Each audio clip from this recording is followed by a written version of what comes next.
Па прво, кога ги наведувате примерите на државите, наведете ги коректно. Например, во Бугарија, 90-91 година, отпочнаа реформи. Дојде владата на Жан Виденов и само за една година. Исто така советувањето за промени, и тоа промени за подобро.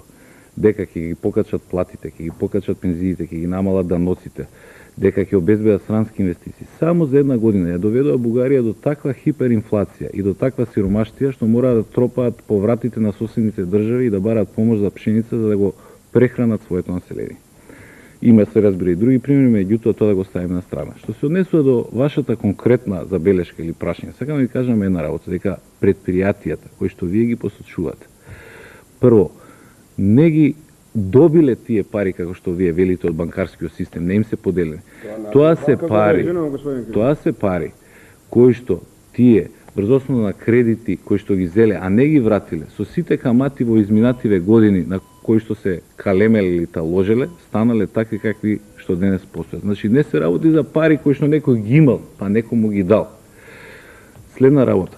Ние наследивме многу повеќе од овие 5 предпријатија такви какви што ги кажувате во 92 година. Вие од една страна велите нема да им даваме можност да преживеат на тие предпријатија, а од друга страна, токму во својата програма за првите 100 дена, велите ќе ги прекинеме сите стечајни постапки. Што е заклучокот?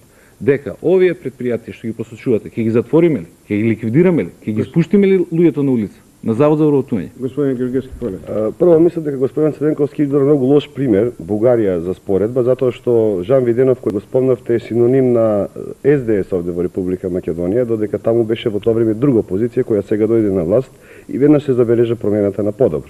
Така што мислам дека тоа не ви е добар пример за спомнување.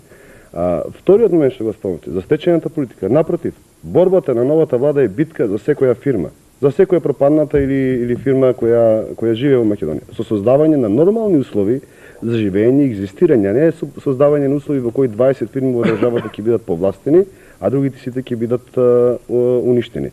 Меѓутоа, кога сме веќе кај економијата и резултатите од реформите, Светската банка прогласи 22% дека од македонските фамилии според светските стандарди се сиромашни.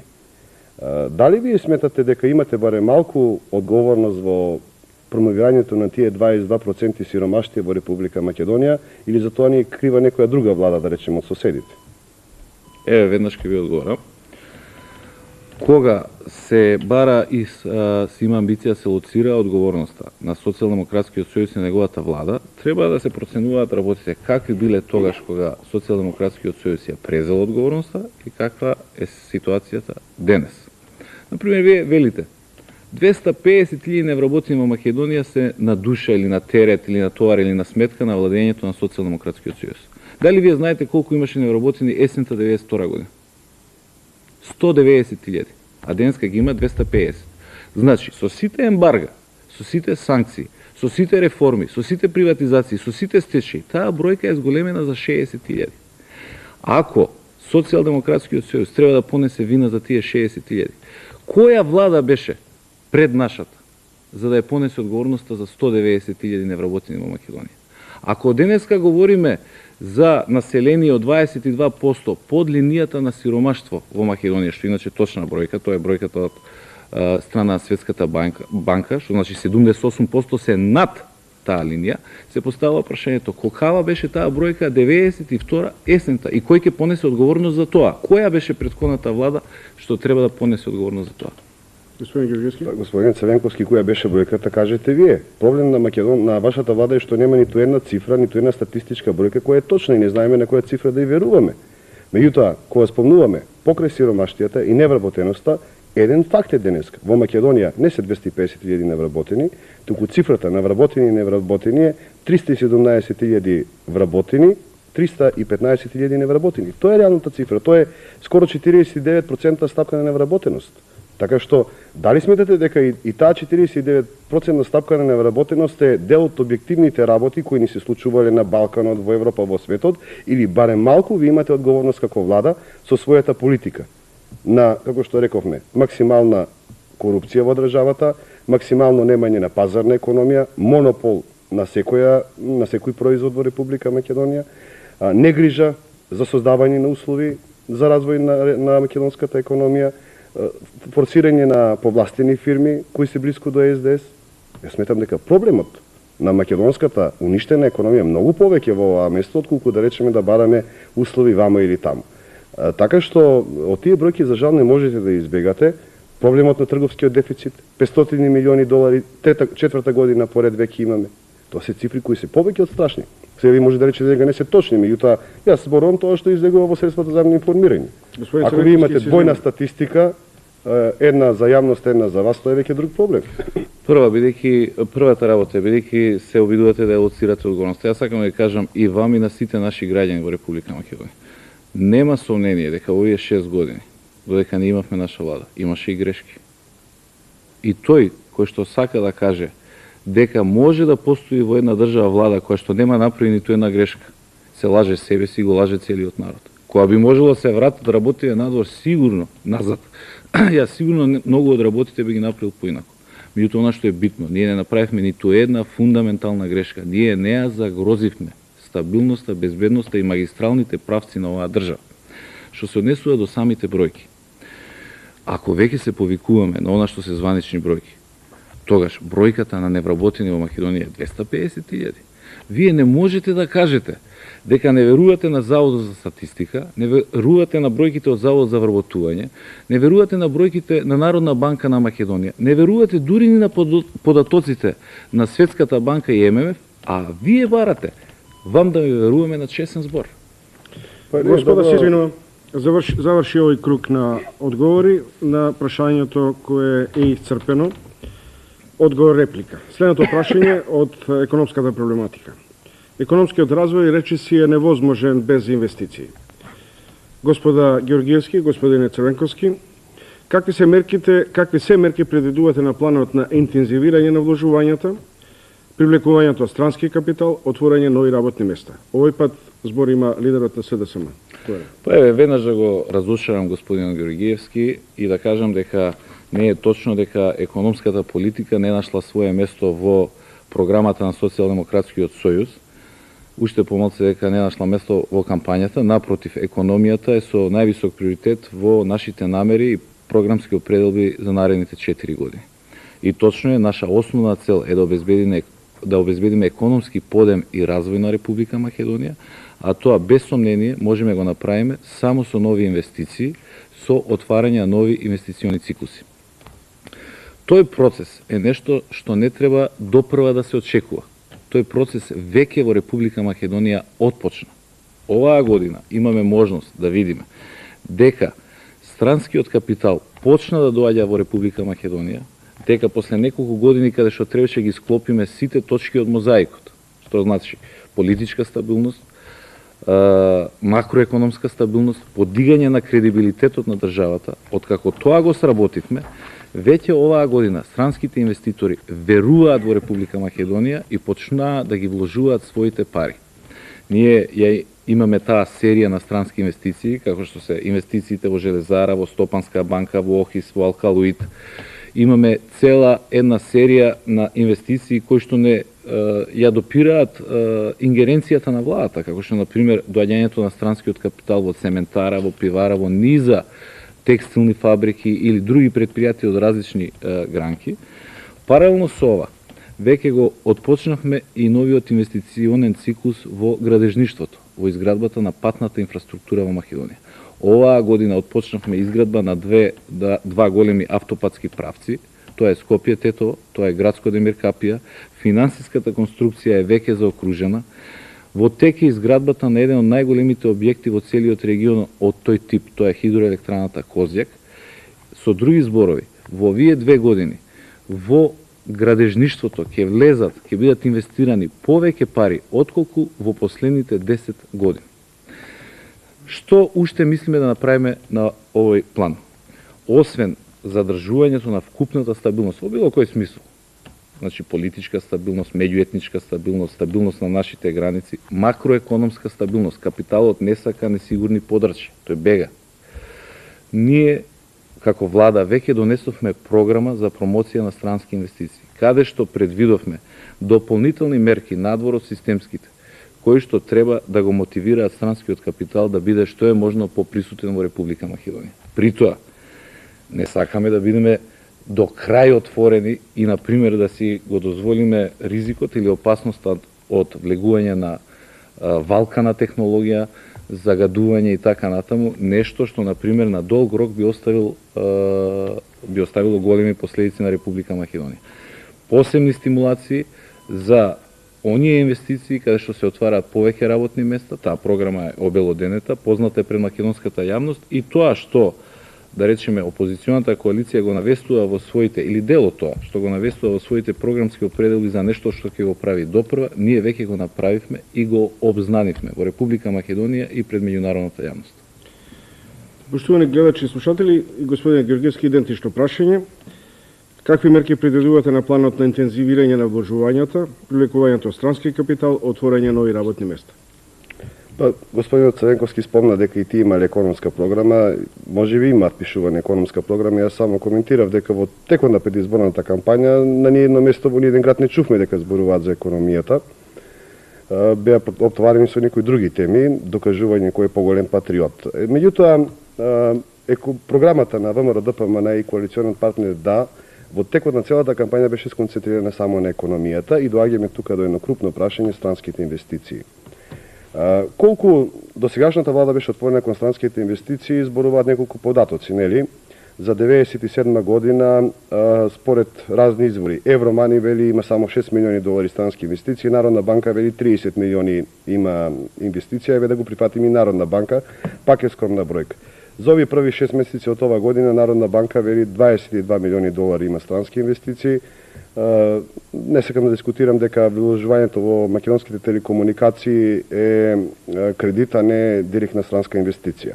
Меѓутоа, она што сакам постојано да го потенцирам, исто така мораме да кажеме дека ова влада во својот двомандатен период нема издадено ниту една концесија за странска фирма. Сето тоа зборува за една страшна затвореност на Република Македонија кон странските инвеститори и тука, ако сакаме нешто да направиме радикално, е тоа радикално отварање на Македонија према странските инвеститори.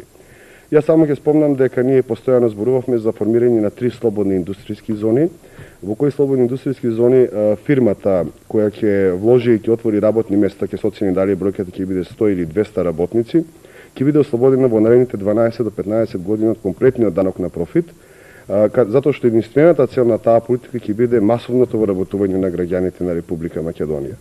Понатаму, на целата територија на Република Македонија, секој производител, секој кој има производствена фирма, кој ќе се реши својот профит од оваа година да го вложи во идната година за проширување на производството, исто така ќе биде ослободен од комплетниот данок на профит. Едноставно, целта е да се стимулира доаѓање на странски капитал. Пазите, тоа не значи дека домашниот капитал го заобиколуваме, напротив, сметаме дека Република Македонија има еден страшен одлив на капитал, односно парите се крадат тука, се изнесуваат надвор и се носат по странски банки. И јас сметам дека тука треба да се размислува, да речеме, на тромесечна амнестија на сите оние фирми кои затаиле данок или царина, доколку, да речеме, во рок од 3 месеца ги вратат парите назад во Македонија и ги вложат во производството, затоа што тоа ќе биде политика и за идниот период. Исто така да се амнистираат од било каква кривична одговорност, само со една единствена цел, да се вратат парите во Македонија, да се запре бегството на капиталот од Македонија и на тој начин да се отворат нови работни места. Проблемот на концесиите. Проблемот на концесиите е исто многу интересен. Јас навистина не можам да сватам зошто оваа влада не се одлучи барем една концесија да даде. За концесии, да речеме, посебно се заинтересирани фирми за изградба на патишта и за изградба на хидроелектрани. И, да речеме, господинот Црвенковски спомна дека тие влегле во некоја изградба на одредени патни правци во Македонија. Јас длабоко сум увиден во себе дека за Република Македонија ќе беше многу подобро патните правци кои беа почнати да се понудеа на странски концесионери под услов 90% од инвеститори од работата да ја вршат македонски фирми. Ниту Македонија ќе се задолжуваше, ќе го имавме патот изграден, а нели ќе имавме исто така масовно вработување на луѓето. Господин Црвенковски? Одма директно. Например, имавме ние понуда за концесија за патот Скопје-Тетово. Меѓутоа, кредитот беше поповолен. Ние прерачунавме дека парите од патарината се такви и толкави, за да веќе во време на период на грейс, периодот за враќање кредитот, ги вратиме тие пари. Тоа е првата работа. Втората работа. Мислам дека настапувате на еден начин кој што нема врска со правна држава. Вие сега си ја земате на себе улогата да бидете и полиција, и обвинител, и судија и да кажете некои краделе, ги изнесле парите. Ама уште нешто, дури го земате правото на себе и да прогласите амнестија ако ги вратат парите. Тоа нема врска со правна држава. Ова дека владеат закони, не ваша одлука или моја одлука, без разлика. Меѓутоа, ги спомнате слободните индустријски зони во Македонија и тоа го споменувавте често пати низ кампањата. Сакам да ја прашам директно и да одговорите пред македонската јавност. Јас сум чул за ситуации каде што цела држава е прогласена, да речеме, за една таква зона, например Сингапур, Андора и така натаму. Кажете 3 примери низ Европа на континентални, слободни индустријски зони што функционираат успешно. Ако не можете 3, кажете 2, ако не можете 2, кажете 1. Веднаш ќе ви кажам, господин Црвенковски. Полска и Романија можете уште утре да проверите. Проверено е. Можете да проверите уште еднаш. Не функционираат. Господин Црвенковски, ве молам. Не постојат или не функционираат? Не функционираат. А постојат ли Кои? слободни индустријски зони? Слободни индустријски зони кои немаат резултат. Гледате, господин Црвенковски, вие рековте дали постојат. Тие постојат, значи постојат. Колку функционираат, тоа е веќе друг проблем. Оние што ние имаме намера да ги направиме, ќе ги направиме за да функционираат. Инаку слободна индустријска зона е позната економска работа. Така што ако немате вие познавања дека постојат слободни индустријски зони, прошетајте си и до Романија, до Полска, ќе ги видите дека постојат. Каде се во Полска, Романија? Сега каде се? Едната е во близината на Краков.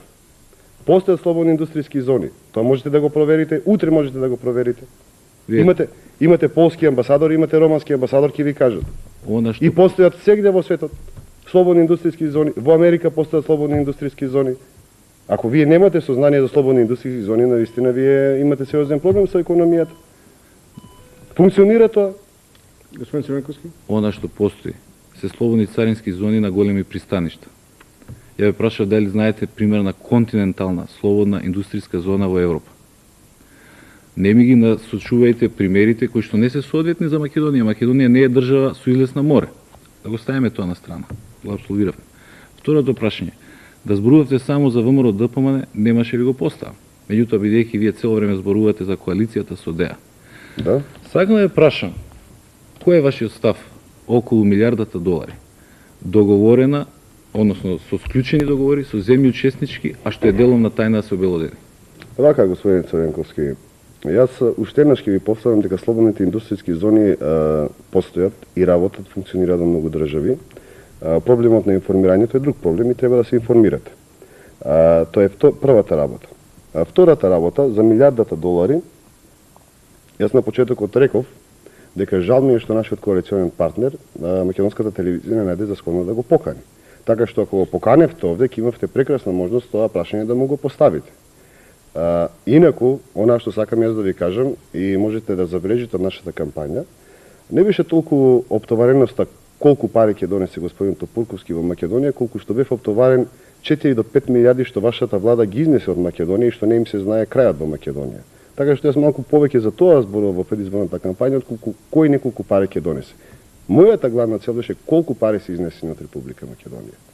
Тоа беше мотивот. Дали знаете ви колку пари се изнесени од Македонија, господин Црвенковски? Може. Прво дадате апсолутно паушални оценки околу една многу важна и значајна работа. Ако вие знаете некого по име и по презиме, ако имате факти и докази, има единствен легитимен начин, а тоа е да поднесете пријава, да се отвори судска процедура. Тоа е правна држава. Тоа е правна држава што сте ја ставили во сопствената програма дека ќе ја градите и ќе ја чувате. Меѓутоа, сакам да констатирам уште една работа. Дека не било деломна тајна само за 2 милиона граѓани на Република Македонија, од каде му се парите на господинот Топурковски. Сега ја заклучувам дека тоа било деломна тајна и за вас. Дека ниту вие не знаете од кои фирми и под кои услови, дали се фирми, односно држави, таму пише во нивната програма, дека тие пари ќе дојдат. Дали е тоа можно? Господин Црвенковски, вие за изнесениот криминал од Македонија не упатувате на правната држава во Македонија. Ова во смисла на хумором ми го кажувате и сериозно го зборувате. Ако во Македонија постои правна држава, јас навистина не можам што да давам коментари. Ми кажувате за кривични пријави, па ве молам, погледнете ги средствата за информирање. Секој ден имате по 10 добро документирани финансиски афери. Тука доаѓаме до еден друг проблем. СДС е